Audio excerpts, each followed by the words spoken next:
Hi, welcome back to your English phonetics and phonology lesson. Let's start with topic 1. Topic 1 is about organs of speech. By the end of this topic, you should be able to list the main organs of speech, identify the various places of articulation, state the different manners of articulation, and describe the process of phonation. Language is primarily used for communication. The communication is either in the oral or written form. In the oral form, all human languages involve the production of speech sounds. The study of the production of human speech sounds is known as articulatory phonetics. In this topic, what we are going to do is introduce yourselves to the main organs involved in the production of speech sounds. In particular, the topic focuses on the place of articulation, the manner of articulation, and the aspect of phonation. 1.1 Organs of speech. Let's see how are human speech sounds different from other kinds of sounds. The production of a speech sound begins with the expulsion of air from the lungs through the mouth or the nose in humans. This is known as an egressive pulmonic air stream.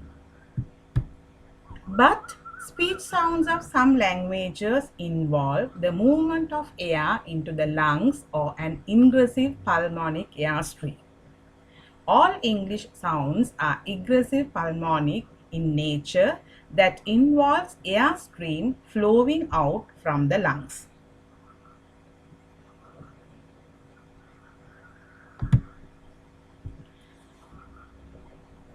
The speech organs or the articulatory anatomy include the following picture. Here in your hard copy, you will be able to see this as figure 1.1, and the explanation of this is given in page 3 as table 1.1. In table 1.1, you will be able to see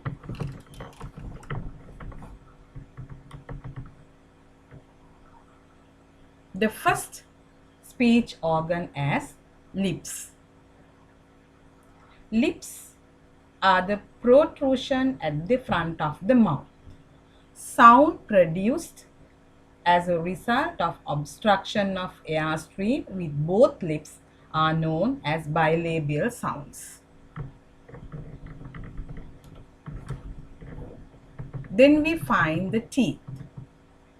Our teeth are located on both the upper jaw and the lower jaw. The teeth on the upper jaw are known as the upper teeth, while those on the lower jaw are called the lower teeth. The upper teeth and the lower teeth can also be brought together to obstruct the air stream.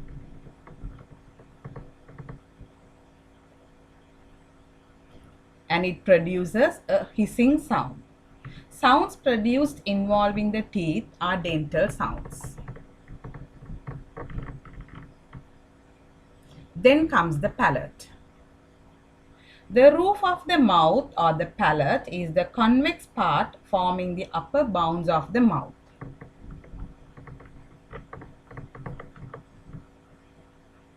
The palate stretches from the region just behind the upper throat, upper front teeth,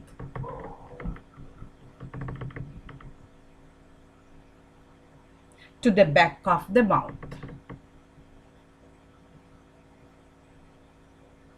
The soft palate or the velum is located in the back part of the roof of the mouth.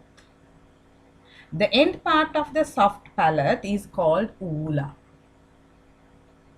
Then you get the tongue. The surface of the tongue can be divided into three parts, namely the tip of the tongue, the front of the tongue, and the back of the tongue.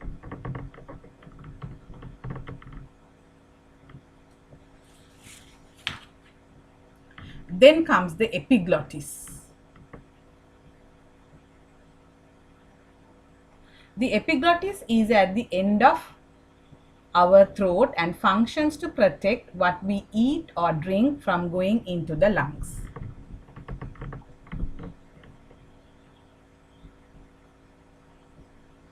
The larynx. It is sometimes referred to as the voice box. It serves to protect the vocal cords. Vocal cords. The vocal cords consist of two lip-like elastic membranes that are located in the larynx. When the vocal cords are brought close together during the sound production, they vibrate and produce the buzzing noise.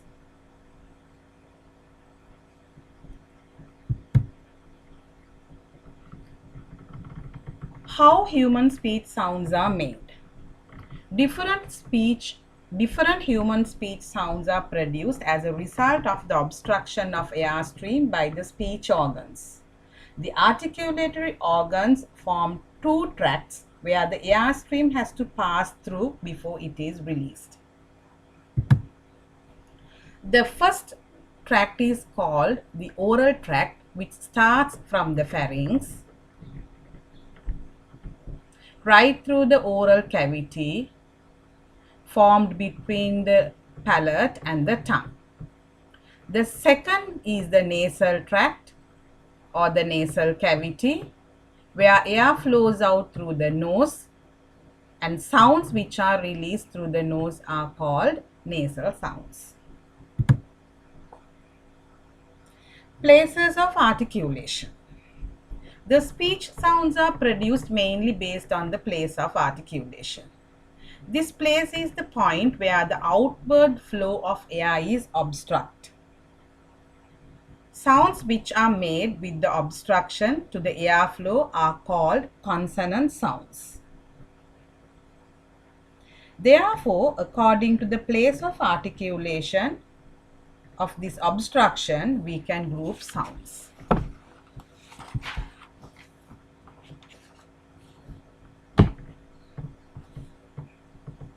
Let us examine in detail the different places of articulation.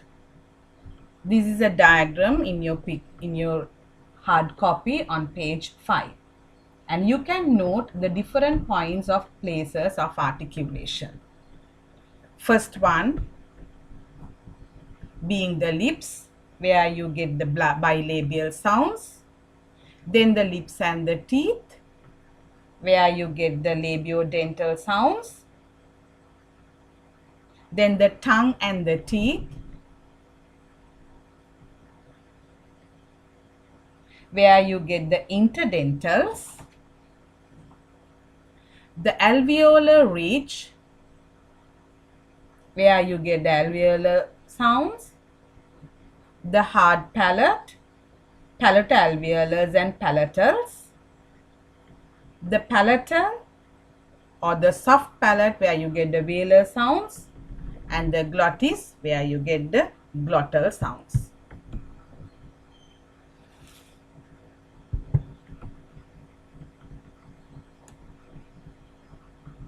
Let's find out how we are going to hear these sounds.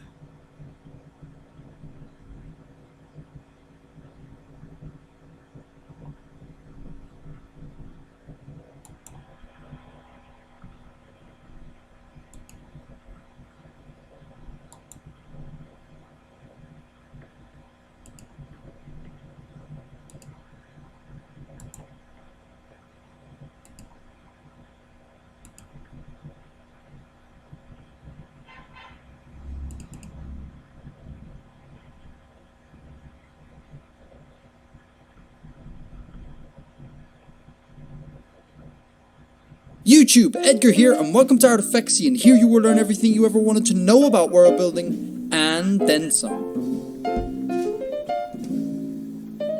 This is the cross-section of the average human food hole, complete with lips, a tongue, and some teeth. A consonant is a speech sound produced when the airflow through the food hole, or vocal tract if you will, is to some degree obstructed. There are three elements to any consonant: place of articulation, manner of articulation, and voicing. In this video, let's look at place of articulation.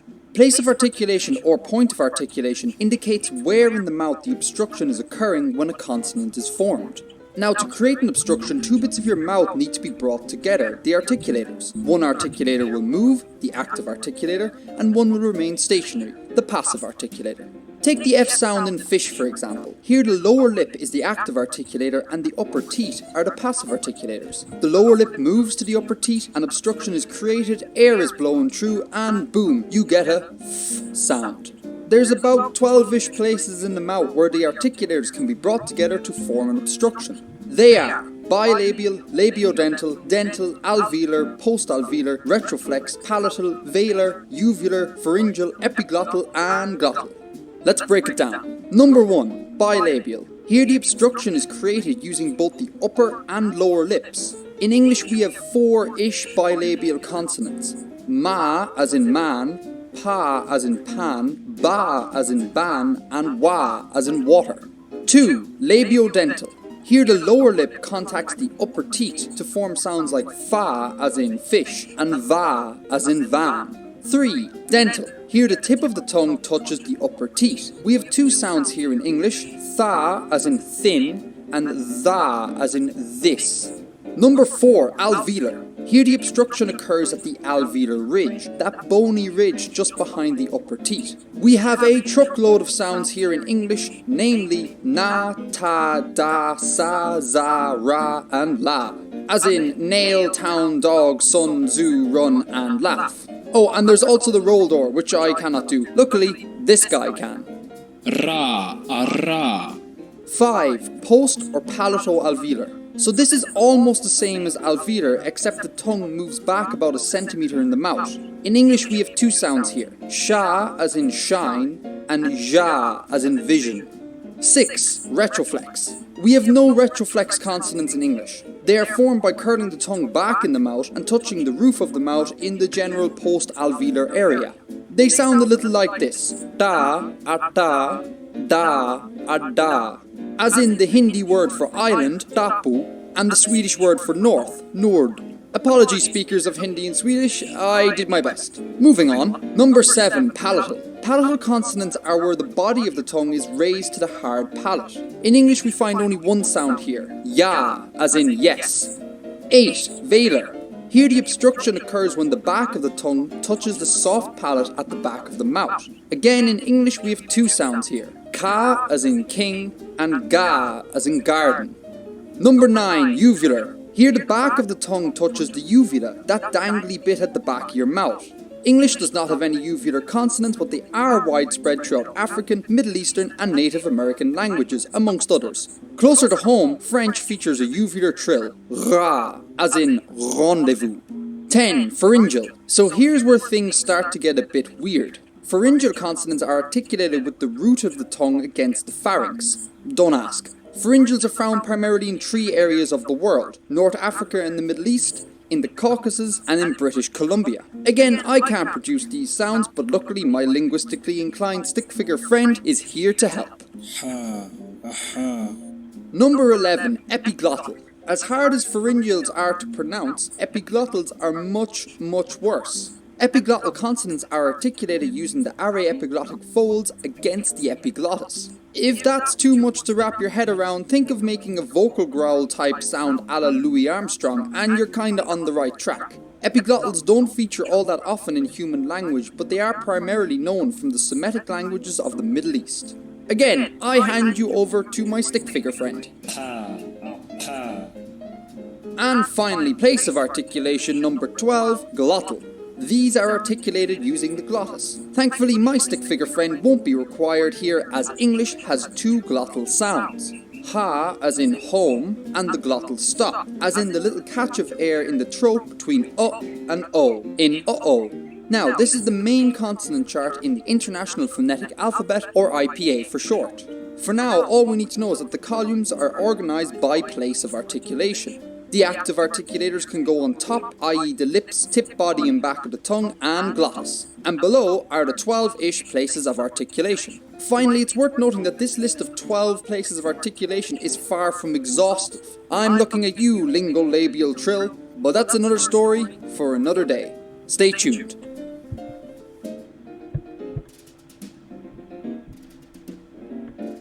Good morning, interweb. First up, apologies for this video being a week late. To make up for this, hopefully I'll be releasing a new video within the next couple.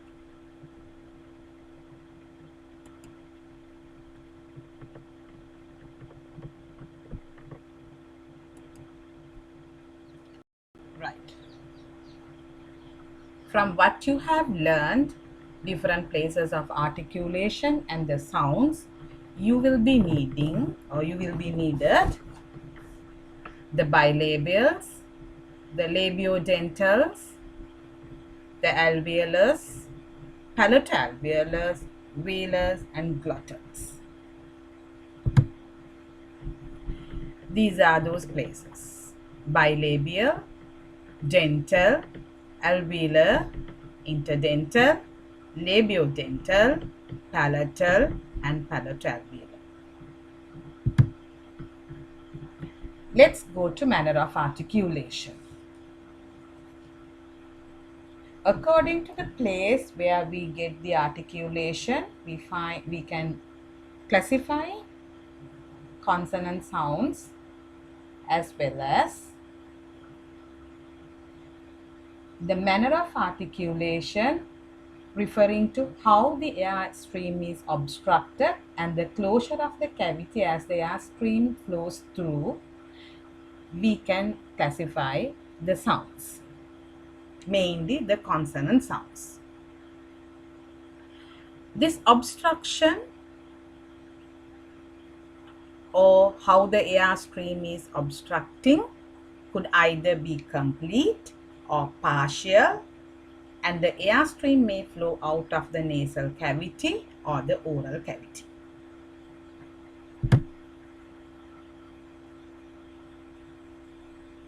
According to the manners of articulation, we can have 5 types of sounds. They are the nasals, plosives or stops, or fricatives, affricates or approximants, which are also called semivowels or liquid vowels. Nasals are produced when there is a total blockage of the oral cavity and the sound instead goes through the nasal cavity. Plosives or stops are produced when the air stream passing through the oral cavity is obstructed before it is released. The fricatives are produced when there is a continuous friction at the place of articulation. Sibilants are a special type of fricatives where the air stream is shaped by the form of the tongue. Affricates are produced through a combination of a plosive that is immediately followed by a fricative in the same place of articulation. Approximants or semivowels produced through partial obstruction of air stream, and we have 2 approximants in English language.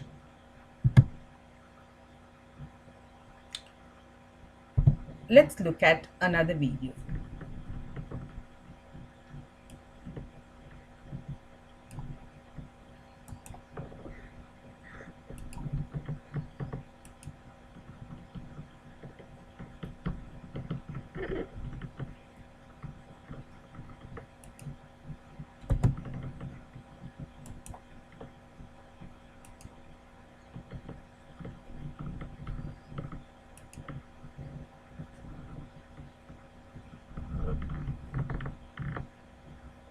YouTube, Edgar here, and welcome to Artifexy, and here you will learn everything you ever wanted to know about world building, and then some.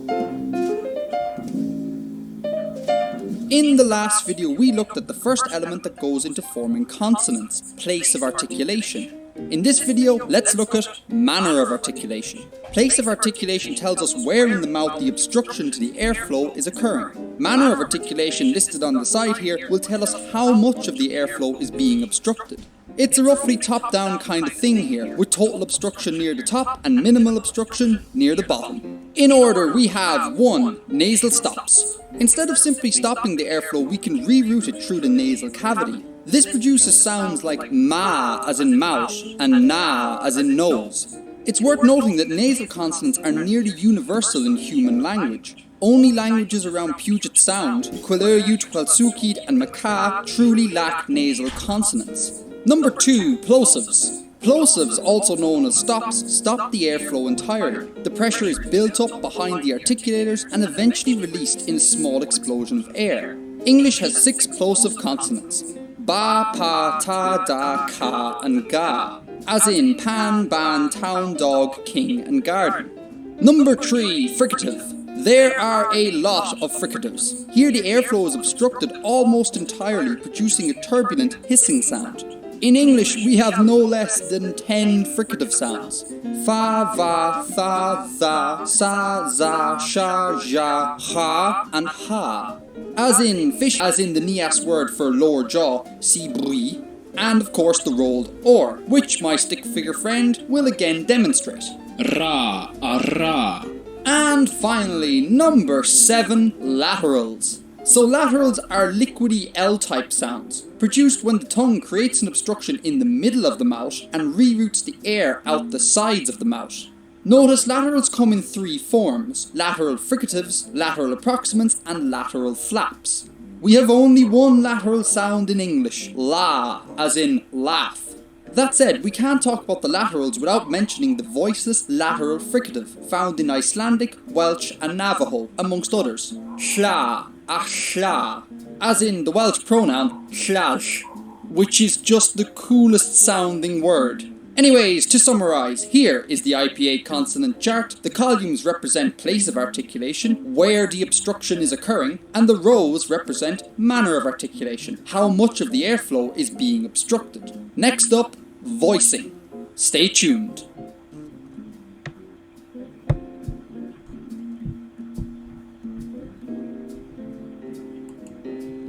Good morning, interweb. I hope you all enjoyed this video. Now, to break things up a little, the next video will be a collaboration between myself and Eric Lang of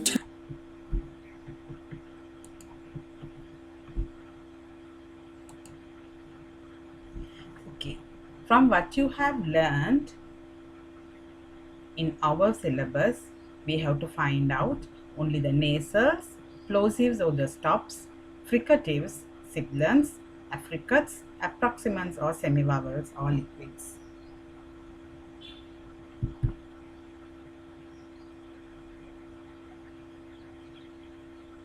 This is known as IPA alphabet.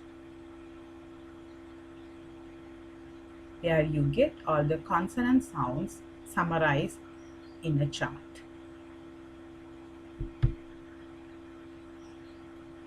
These are the ones that we are learning in our syllabus.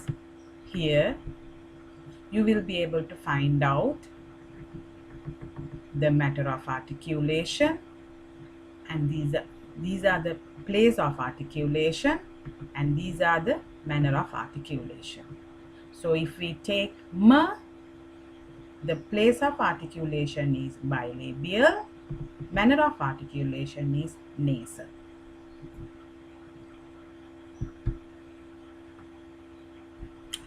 Let's go to the next part, that is phonation.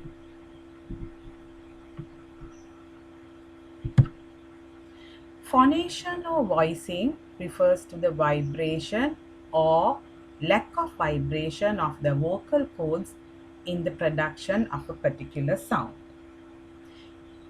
If vibration is present, then we call that sound as a voiced sound.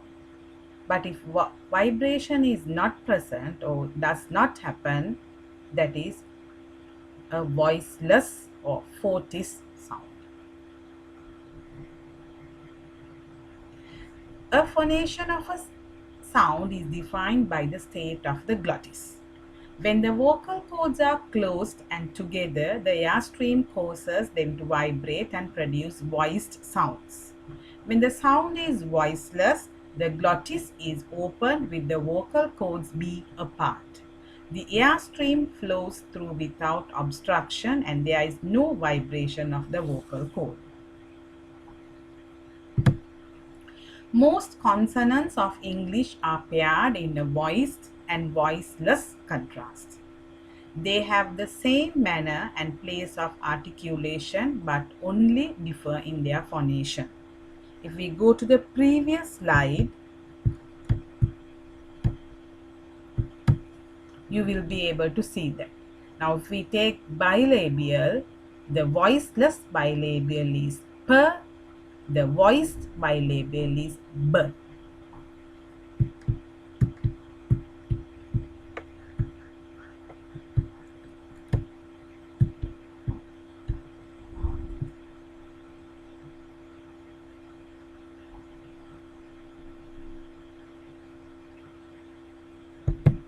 Let's look at another video.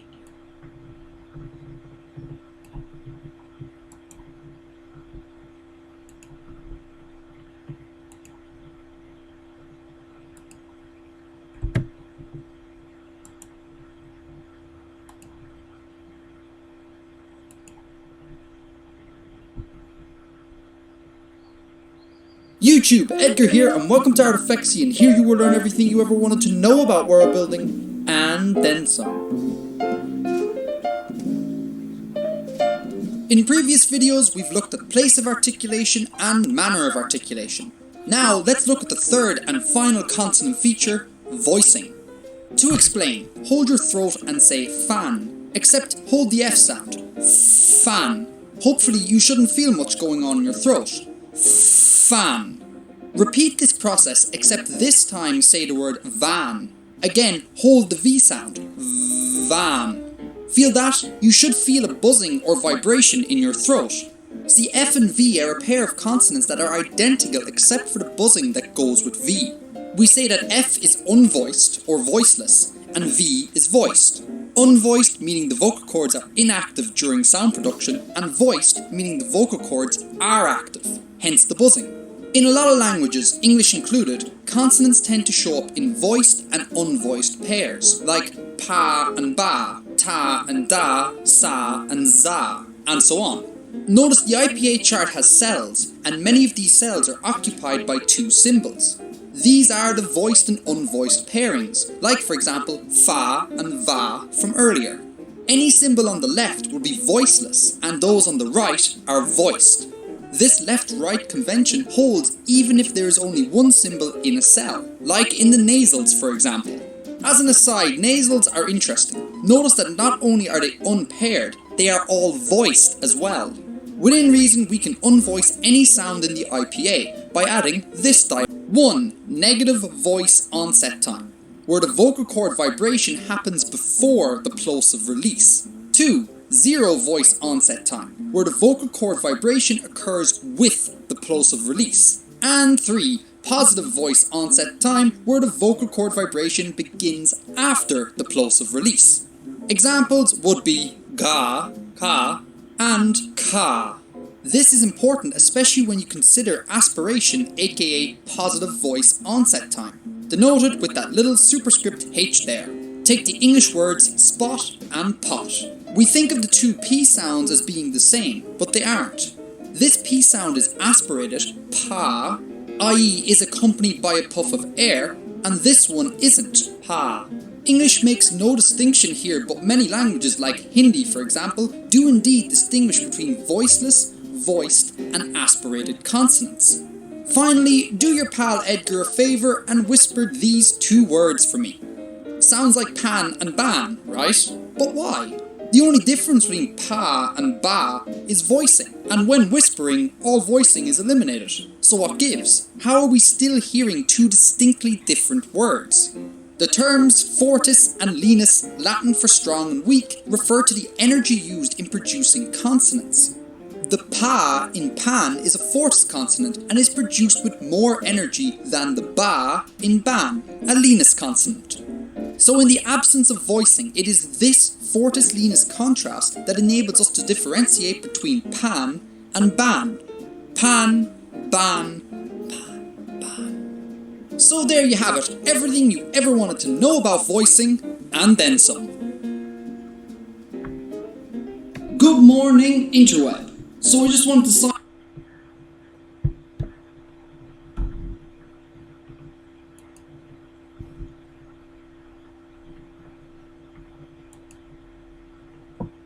So I hope you have learnt about phonation as well. So with this, I come to the end of Unit 1.